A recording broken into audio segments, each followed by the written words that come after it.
একজন ব্রাইড হিসেবে সাজতে কেমন লাগে সেটা বোধহয় নিজে না সাজলে বোঝা সম্ভবই না। আজও ঠিক তেমনই একটা ওয়েলকাম টু মাই অনুভূতি। Another mini blog.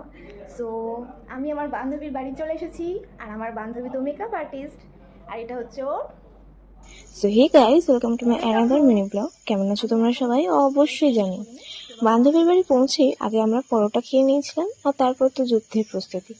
আমার বান্ধবী, তিনি তো ভীষণই টেনশন করছিলেন লুকটা যে কেমন হবে সেই নিয়ে, কিন্তু আমার তো দেখতে বেশ ভালোই লাগছিল সবকিছু।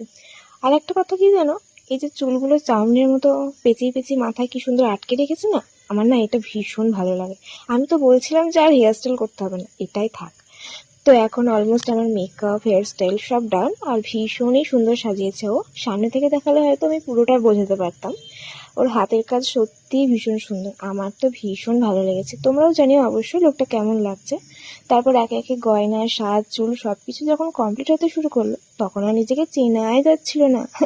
মানে আমি তো ভাবছি এটা কি আমি নাকি কারো বিয়ে বাড়ি থেকে ভুল করে বেরিয়ে এসেছি। আর তারপর আমরা লাঞ্চ করে এবার রেডি হয়ে গেছি বেরোনোর জন্য। তো সব মিলিয়ে আজকের দিনটা ভীষণই ভালো কাটলো।